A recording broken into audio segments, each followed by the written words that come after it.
22 Syawal 1443 Hijriah, 23 Mei 2022 Masehi. Masalah kas masjid untuk keperluan TPA. Bagaimana hukum menggunakan uang kas masjid untuk keperluan fasilitas TPA, Taman Pendidikan Al-Quran, seperti untuk karpet, spidol, papan tulis, dan lain-lainnya, yang mana TPA tersebut berada dalam masjid? Jawab, diperbolehkan apabila uang kas tersebut untuk kemaslahatan, itu aja, bukan untuk khusus bangunan masjid. Gempa waktu sholat. Ketika gempa melanda Nusa Tenggara Barat, maka disusul gempa-gempa setelahnya yang berulang kali, bahkan gempa kerap kali terjadi ketika sholat berjamaah berlangsung. Pertanyaan: ketika gempa terjadi sedangkan kita dalam keadaan sholat, bolehkah kita membatalkan sholat? Jawab, boleh. Bahkan wajib jika dikhawatirkan akan membahayakan dirinya atau akan membahayakan harta atau nyawa orang lain. Misalnya kalau tidak segera membatalkan dan pergi dari masjid, masjidnya ambruk gitu loh. Kan nggak tahu namanya orang. Dari kejadian di atas, apakah dapat dibenarkan jika kita tetap nekat meneruskan sholat dengan keyakinan mati dalam keadaan tertimpa reruntuhan adalah mati syahid? Apalagi dalam keadaan sholat, sedangkan kita masih memungkinkan untuk menyelamatkan diri. Nggak mau menyelamatkan diri, membiarkan dirinya biar ketimpa masjid. Gimana seperti itu? Itu tidak boleh. Ini kan yang seperti itu tidak dibenarkan, tidak boleh. Kayak seperti bunuh diri. Nah, sebetulnya dia bisa menyelamatkan diri. Berbeda, dia itu sudah usaha menyelamatkan diri, kemudian belum sampai keluar dari masjid, masjidnya sudah nututi dia, ketimpa masjid yang ambruk, seumpama seperti itu. Masalah perhiasan bagi wanita yang belum menikah. Bagi wanita yang tidak bersuami atau tidak bersuami, bagi wanita yang tidak bersuami, apa saja bentuk make up yang diperbolehkan dan yang tidak diperbolehkan? Diperinci. Jika dianggap sebagai alat untuk berhias bagi wanita, maka tidak diperbolehkan. Tapi kalau hanya untuk sekedar perawatan dan pengobatan, maka diperbolehkan. Orang itu kalau belum menikah, wanita ini jangan bermake up, karena make up itu untuk suaminya. Kalau make up itu untuk orang-orang di jalan-jalan, namanya itu jual kepala, biar semua orang melihat semuanya. Ya, itu nggak boleh. Wanita itu mahal harganya, jangan dijual murah. Karena mahal harganya, maka disimpan rapat, jangan dipamer-pamerkan. Nanti kalau tergores, nanti kalau dicuri orang, makanya jangan diperlihatkan. Ya, kalau sudah punya suami, malah bagus bermakeup, berdandan untuk menyenangkan suaminya, dapat pahala.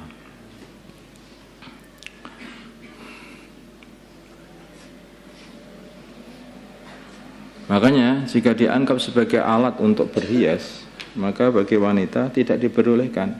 Tapi kalau untuk sekedar perawatan, mungkin punya jerawat yang banyak, sehingga dia harus pakai obat-obatan untuk perawatan atau penjagaan, nah itu tidak apa-apa. Itu dibolehkan. Contoh makeup yang digunakan untuk berhias kayak eyeshadow, kayak alat untuk maskara yang untuk melentikkan bulu mata, bahkan ada yang pakai apa itu sekarang, eyeliner bagaimana itu kan. Semuanya itu karena untuk berhias. Eyeliner ya celak itu, tapi untuk berhias ya tidak boleh, celak juga nggak boleh. karena untuk berhias. Tetapi kalau celaannya karena sakit mata, maka dia celaan pada waktu malam dan dihapus ketika waktu pagi, ya nggak apa-apa, pakai ismit itu. Kalau ismit kan untuk obat, karena itu bagian dari untuk pengobatan. Tapi kalau mau berangkat ke sekolah atau berangkat untuk keluar itu tuan dan matanya dilentik-lentikkan, ya di apa-apakan lah, dilukis-lukis lah matanya itu,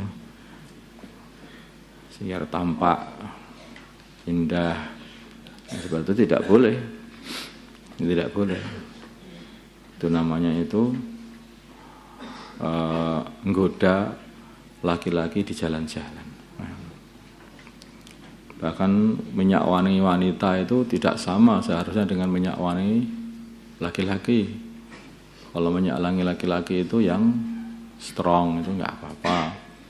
Tapi kalau minyak wangi wanita itu yang baunya kecil begitu, sekiranya tidak membuat, sekiranya bisa menghilangkan bau tidak enaknya, badannya tidak enak. Gitu saja. Yang kecil gitu, yang lembut itu jangan sampai wanita punya minyak wanginya yang keras sehingga jarak sekian meter masih lewat itu saja, masih belum hilang baunya.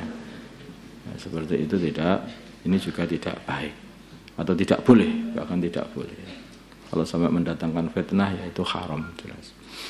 Apalagi kalau jalan itu di depan para laki-laki. Semuanya itu ada aturan. Kenapa kok dibuat seperti itu agama? Biar selamat. Nah, biar selamat. Wanita itu harus diselamatkan, bukan dibuat untuk dipamer-pamerkan, bukan. Wanita ini harus selamat. Barang itu kalau mahal, itu mesti ditaruh di tempat yang paling aman. Ya dah. Duit itu penting nggak? Duit penting nggak? Nah, kalau duit penting, adakah orang itu yang naruh duit itu di jalan-jalan? Atau mungkin duitnya itu di tali kemudian ditarik di jalanan biar orang semua melihat. Ada ya? Nggak ada. Semua duit itu dimasukkan di dompet, dompetnya dimasukkan di tas, dan tasnya dimasukkan di lemari. Lemarinya dikunci, dimasukkan di kamar, ya, dan kamarnya dikunci juga. Itu karena perkara yang mahal. Tapi kalau perkara itu perkara murah, maka itu ditaruh di pinggir-pinggir jalan. Itu enggak apa-apa, itu perkara murah. Kayak tai-tai kuda itu, pinggir-pinggir jalan. Makanya barang mahal, kita mempunyai berlian. Berlian itu barang mahal, nggak bisa berlian itu kamu taruh di sembarang tempat. Tempatnya saja istimewa dan disembunyikan tempat, bahkan dimasukkan dalam berangkas supaya tidak diambil maling. Nah, itu barang mahal. Semua barang mahal dijaga. Semua barang murah itu dipamer-pamerkan. Ya, nah, barang murah itu dipamer-pamerkan. Kayak sandal-sandal jepit itu digantung-gantung di toko-toko itu. Ya, nah, barang murahan. Ya, nah. Ada nggak kalau emas digantung-gantung di toko-toko? Nggak ada. Yang ada itu sandal jepit, ember, jeduk, tuh digantung-gantung. Tuh. Kamu lihat toko-toko di Temboro juga begitu. Nanti kalau baju-bajunya itu baju-baju biasa, murahan, ya di hanger, digantung di pinggir-pinggir, teras-teras ya. Tapi kalau bajunya itu baju Arab yang harganya 500, 1 juta, mesti dimasukkan di paling dalam sendiri. Tokonya pun dikasih kaca. Biar aman. Biar aman. Ya begitulah. Itulah wanita itu lebih mahal daripada bajunya. Ya, masa bajunya wanita lebih mahal daripada wanitanya? Ya kan? Tani harusnya lebih mahal daripada bajunya, maka lebih-lebih lagi disimpan. Contoh, Contoh yang yaitu untuk perawatan dan pengobatan, masalahnya seperti ini, krim yang dipakai untuk menghilangkan bekas luka atau bekas jerawat atau seperti itu. Yang ini diperbolehkan yang itu.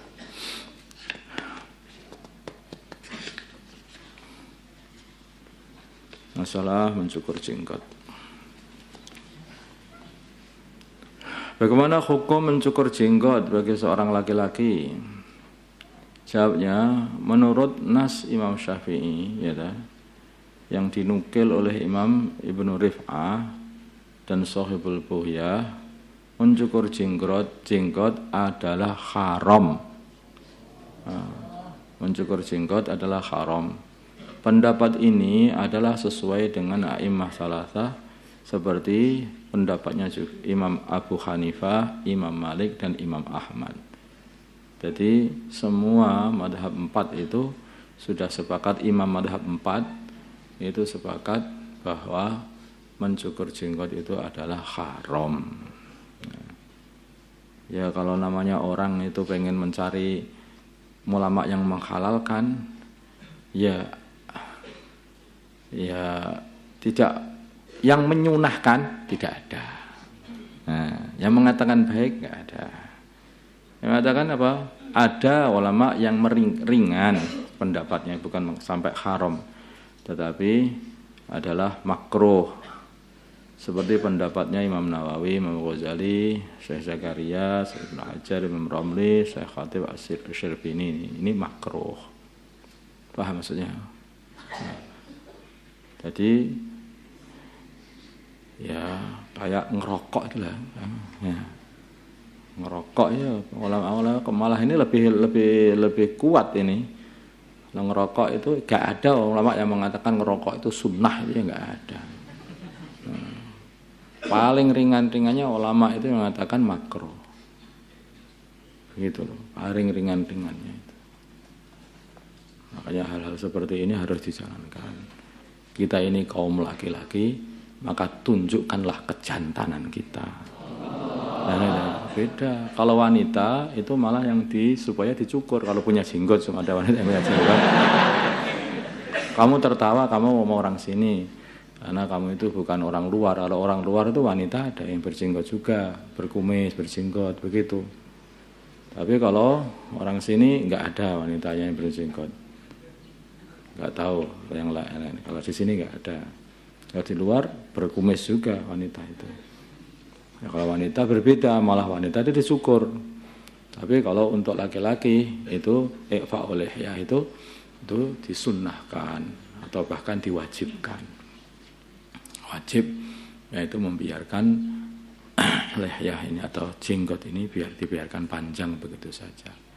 Di antara dua kaul yang dipotong sampai segenggam di bawah genggaman, kalau sama dibiarkan panjang begitu saja, itu yang lebih kuat adalah dibiarkan panjang begitu saja. Nah, semakin dibiarkan aja, boys, biarkan mampu. Makin panjang ya makin berjenggot. Gitu saja lah. Ya, itu katanya kan jenggot itu kan malaikat-malaikat, ada seorang sahabat yang jenggotnya sedikit begitu, Nabi senyum melihat itu. Maka begitu beliau sahabat ini, kenapa begini senyum, apa enggak suka dengan jenggot saya, malah dipotong jenggotnya. Bagi Nabi jadi enggak senyum lagi. Kenapa engkau jadi marah? Aku melihat ada malaikat yang bergantungan di jenggotmu. Telah aku sekarang. Itu satu pahala yang tidak perlu rekoso. Biarkan saja dapat pahala. Biarkan saja dapat pahala. Bahkan termasuk kumis, yaitu kumis, mencukur kumis itu juga enggak boleh. Dalam nafsu ini kumis itu bukan dicukur, tapi hanya dipendekkan, saja. Makanya laki-laki, untuk laki-laki, paham ya? Ini untuk laki-laki. Jadi jenggot dibiarkan, kumisnya itu hanya dipendekkan. Itu zainnya orang Islam. Kalau penampilannya orang-orang Persia, dulu jenggotnya itu dipotong, tipiskan, kemudian kumisnya dibiarkan besar. Itu orang-orang Persia. Orang Islam enggak, kumisnya itu yang dipotong, jenggotnya dibiarkan panjang. Ya. Orang Islam itu harus punya ciri khas. Begitu orang-orang Islam itu, ciri khas Islam yaitu berjenggot ini banyak diamalkan oleh orang-orang dakwah, ya. Orang dakwah, maka akhirnya seluruh dunia orang-orang kafirnya barang ikut tiru-tiru. Nanti kalau kamu itu di mana-mana itu pakai kopiah itu, nanti sampai orang-orang kafir pun ikut-ikut pakai kopiah. Orang Islam itu usahakan mempengaruhi dunia, jangan ikut terpengaruh sama dunia. Tuh. Kita ini punya ciri khas sendiri. Kalau kita istiqomah, orang kafir pun akan terkesan akhirnya masuk Islam. Tapi kalau kita ini lemah hatinya, melihat orang-orang kafir itu pakai pakaian ini diikuti, bahkan sampai orang kafir itu pakaiannya compang-camping pun diikuti. Ya, orang kafir pakai jin compang-camping dirobek-robek enggak karuan, orang Islam, "Wih, bagus, saya dipakai juga." Dirobek-robek nah. Maksudnya kalau tidak begitu bersaing sama orang gila aja banyak. Jadi kan sekarang itu ya jangan ikut-ikutan kayak itu. Orang Islam itu punya ciri khas sendiri. Kita tunjukkan.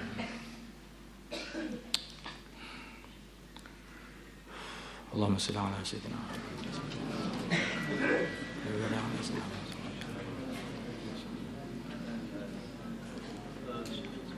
Alhamdulillah.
صل وسلم وبارك